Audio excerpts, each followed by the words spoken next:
Ludmila Rosa. Ludmila, bom dia. Obrigada pelo contato conosco aqui no Sinal Aberto.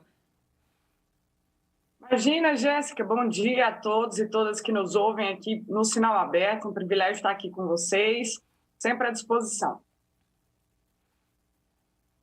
Ludmila, tem então, né, essa pesquisa, né, esses dados, na verdade, revelados pelo Tribunal Superior Eleitoral, com esse crescimento de quase 40% no número de eleitores aptos a votar no exterior. O que explica, na sua avaliação, esse crescimento?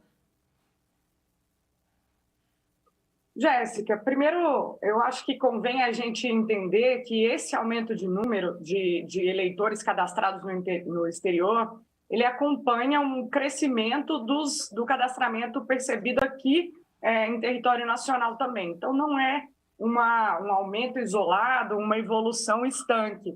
É um fenômeno que a gente vem acompanhando, sobretudo esse ano, de pessoas que aparentemente estão mais engajadas com o processo eleitoral.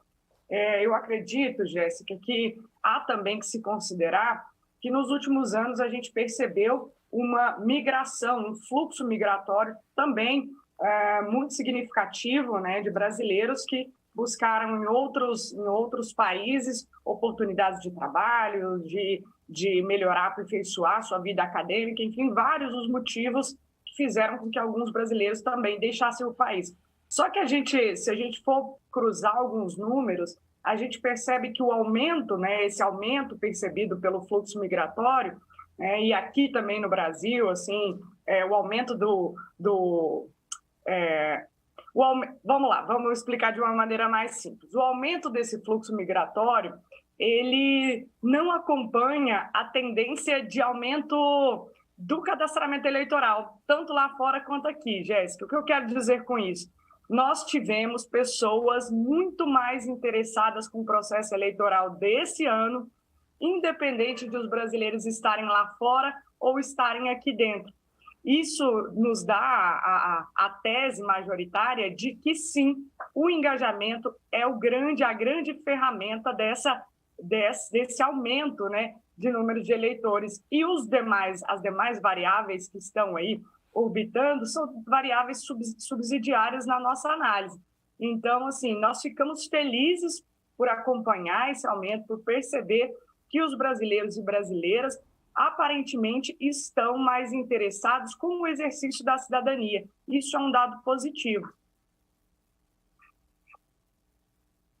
Então, não é que há mais brasileiros migrando para fora do país, né? Eles estão, na verdade, então, mais engajados no cenário político deste ano.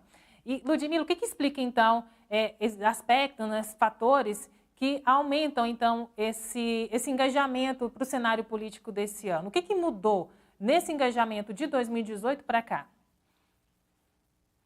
Eu acho, Jéssica, que em alguns momentos em que a democracia, né, dos países, elas se acham em algum tensionamento, nível de tensionamento grande, como é o que a gente vive agora, isso faz com que as pessoas tendam a se engajar mais.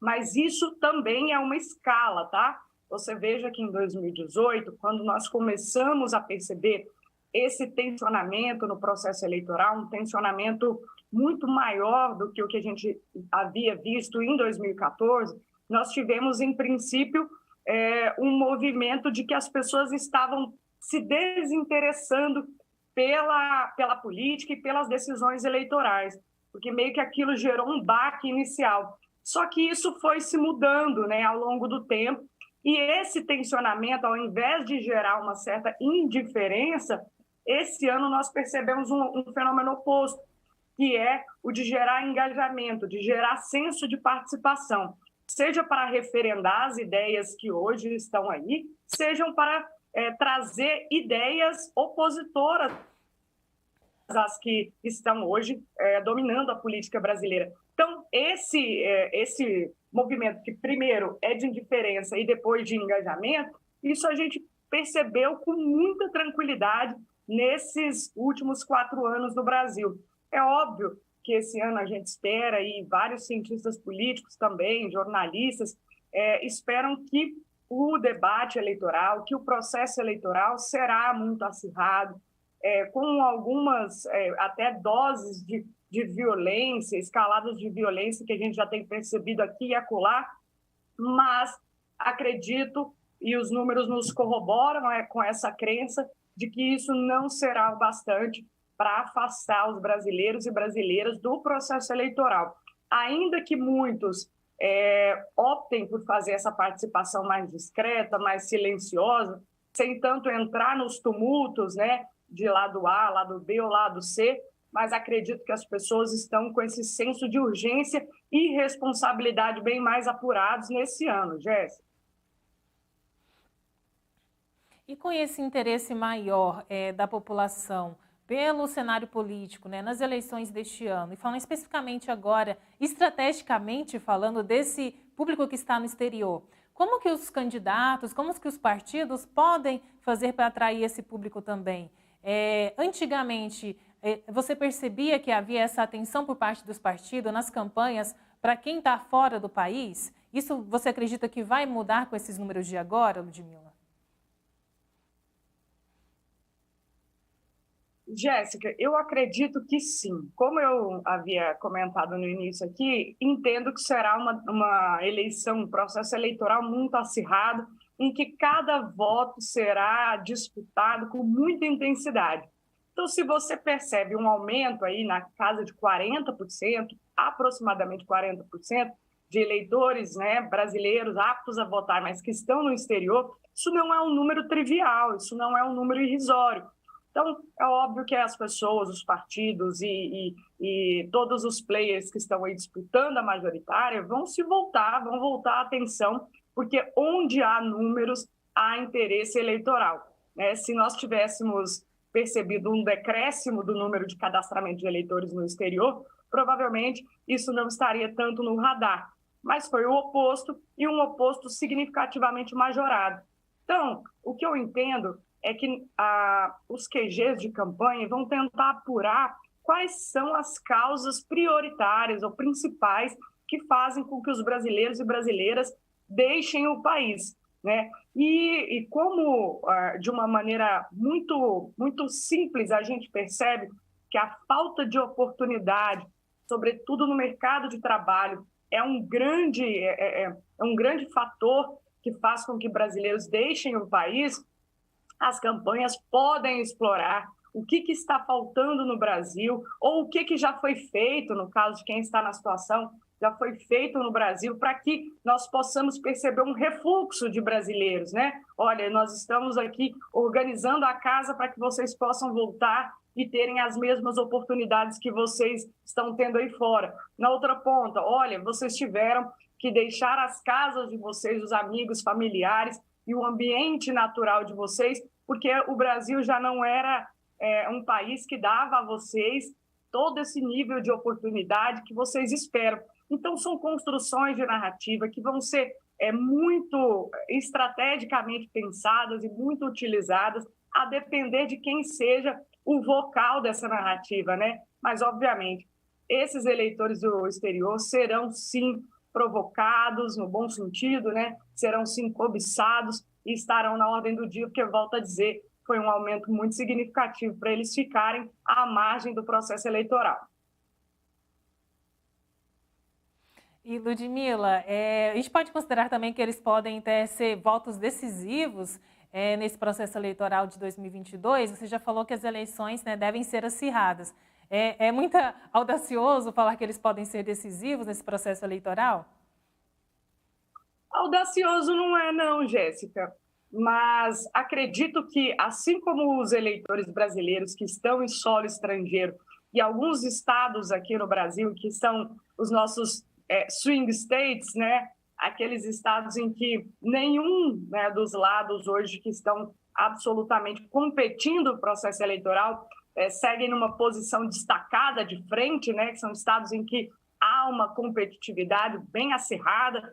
E se você for ver os números da última pesquisa certos aqui em Goiás, Goiás é um desses estados assim, em que, na margem de erro, nós temos um candidato à frente de outro, mas isso ainda é muito incipiente para a gente cravar para onde vai o estado de Goiás nas eleições desse ano. Então, pode ser que, assim como esses estados que ainda estão sob disputa intensa, né, das candidaturas mais fortalecidas, no exterior, eles também possam se somar a esse grande bloco que definirá as eleições, porque, como eu disse, o Brasil, em termos de região, em termos de estado, ele já está muito segmentado, e essa tendência de segmentação, ela se percebe há mais de um ano. Então, isso faz com que a gente tenha alguma folga de dizer, olha, região tal está mais para cá, região tal está mais para lá, e assim a gente vai construindo esse mapa, essa projeção de mapa eleitoral. Vamos colocar, então, a partir do dia 15 último, em que a gente teve acesso a esses números do cadastramento eleitoral, os nossos brasileiros que estão em outros países, porque sim, é um número significativo e pode pesar para um dos lados da disputa. Jéssica. E, Ludmila, ampliando um pouco aqui o nosso tema, né, sobre segmentação desse público, outro público importante nesse processo eleitoral de 2022 são os jovens, né? Temos aqui os dados do Tribunal Superior Eleitoral, entre janeiro e abril deste ano, mais de 2 milhões de jovens entre 16 e 18 anos emitiram, então, o título de eleitor no Brasil. Houve uma grande mobilização nas redes sociais, nas mídias digitais, né, com artistas, pessoas famosas, né, incentivando aos jovens a tirarem o título de eleitor. E a entrada, Ludmila, desse público, né, dos jovens, no processo eleitoral deste ano, ele traz também mais diversidade ao cenário político? Jéssica, é importante a gente fazer essa observação, porque o número de cadastramento eleitoral daquelas pessoas para as quais o voto é facultado, de 16 a 17 anos e 11 meses, e de 70 anos para cima, tanto essas duas faixas facultativas, elas aumentaram. Os jovens na casa de quase 50%, salvo engano, e de pessoas de 70 anos acima, quase 30% de aumento. O que eu quero dizer com isso? Que isso também corrobora com a nossa tese de que houve, sim, um aumento de engajamento, porque pessoas, né, que estavam ali, o voto não era obrigatório, estavam percebendo o processo eleitoral de uma maneira mais desobrigada, resolveram por conta própria se alistarem eleitoralmente, regularizarem o seu título, no caso de 70 a mais, e dizerem, olha, nós vamos participar do processo eleitoral esse ano, porque nós queremos ter voz e vez. Então, esse movimento traz muita diversidade, sim.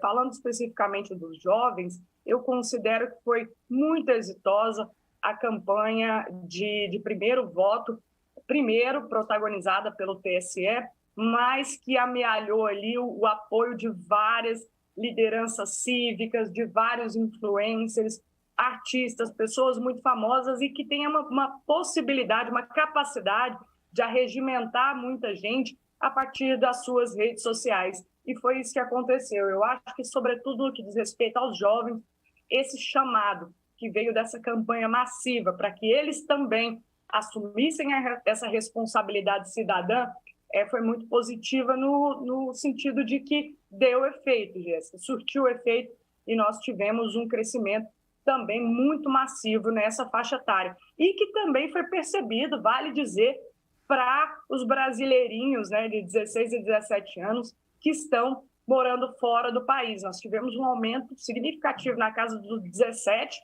mas ainda mais significativo se a gente for olhar os meninos e meninas de 16 anos, que em 2018 eram quase 60 pessoas, né, dentro dessa faixa etária que podiam votar lá fora, e isso subiu para quase 700 adolescentes de 16 anos interessados em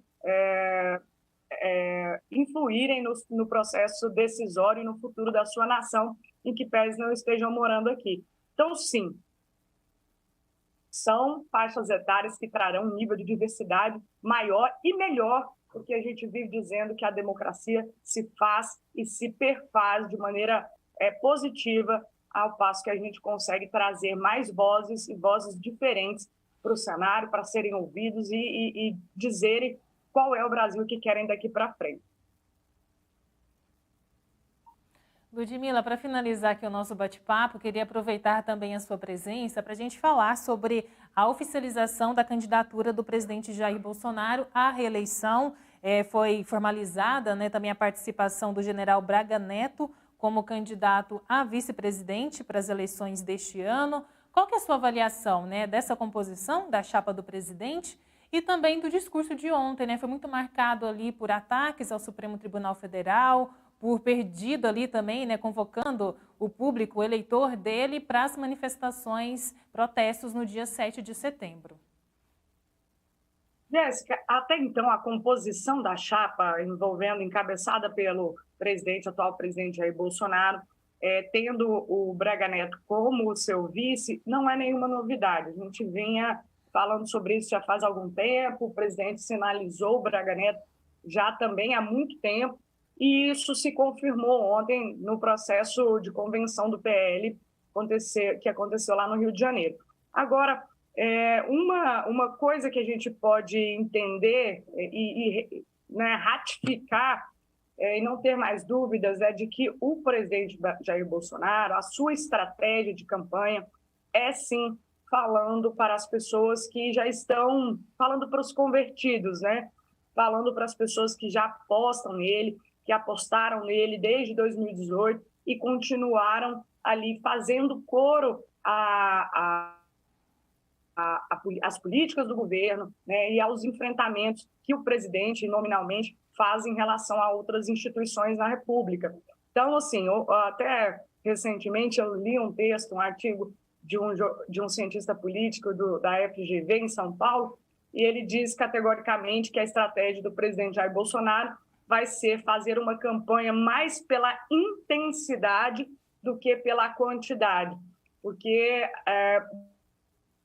muito dificilmente, com um discurso como foi feito ontem, e também com essa formatação da chapa, muito dificilmente o presidente Jair Bolsonaro esteja olhando para eleitores que já deixaram a sua base ou eleitores que estejam com outros candidatos e que eles já entenderam ali que não voltam ou não viriam para ele. Então, ele aposta nessa militância mais aguerrida, que compra todos os seus discursos e que leva os seus discursos com muito barulho, com muita efervescência para as ruas. Então, eu aposto, sim, que depois de ontem já não restam dúvidas. O presidente Jair Bolsonaro quer falar para os convertidos, quer trabalhar o processo eleitoral a partir da intensidade, né, de uma militância que é, assim, muito aguerrida e que está muito alinhada com ele. O desafio dele agora é entender se só essa base é suficiente para ele ser extremamente competitivo no processo eleitoral, entendendo que ele tem um número de rejeição, números de rejeição muito altos, e que nós temos também pessoas que estão na disputa eleitoral e que conseguem amealhar outros grupos, grupos dissidentes de um lado e de outro. Então, a nossa questão agora é acompanharmos isso com muito cuidado e também com muita curiosidade, vai ser como fazer, o presidente Jair Bolsonaro vai fazer para transformar intensidade em vitória eleitoral e como ele vai fazer a partir da sua base para arrebatar outras pessoas que estejam aí nesse limbo que a gente chama, daqueles que ainda não optaram, daqueles que estão indecisos e mais, daqueles que, neste momento, diriam que não iam votar para nenhum dos candidatos que estão colocados nesse cardápio eleitoral que está à disposição dos brasileiros nesse momento.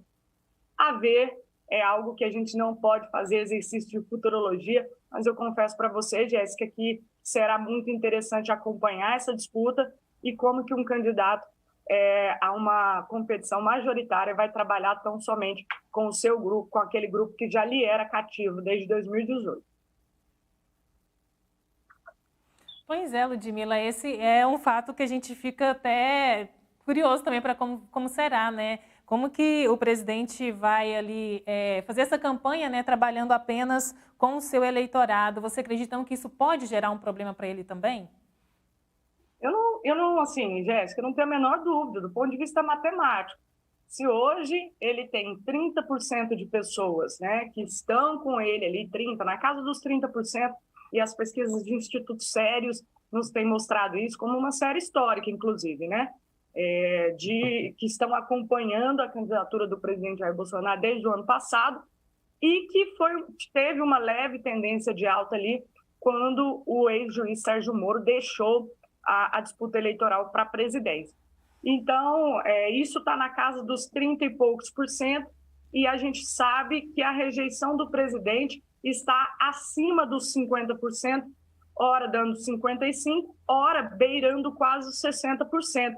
Então, este número, a rejeição, sobretudo, é um número proibitivo, né? Se você for pensar em vitória, como que você vai para uma disputa tão polarizada e acirrada como esta, com uma rejeição tão alta, e não se preocupando de ter um discurso que esteja mais alinhado com a maior parte da população e não apenas para aquelas pessoas, para aqueles eleitores que já estão ali nas fileiras do presidente Jair Bolsonaro há muito tempo e são pessoas que não arredam o pé dali. Então, do ponto de vista matemático, né, quantitativo, há que se acender uma luz vermelha aí dentro das estratégias do presidente, a menos que eles tenham uma bala de prata e a gente não está sabendo.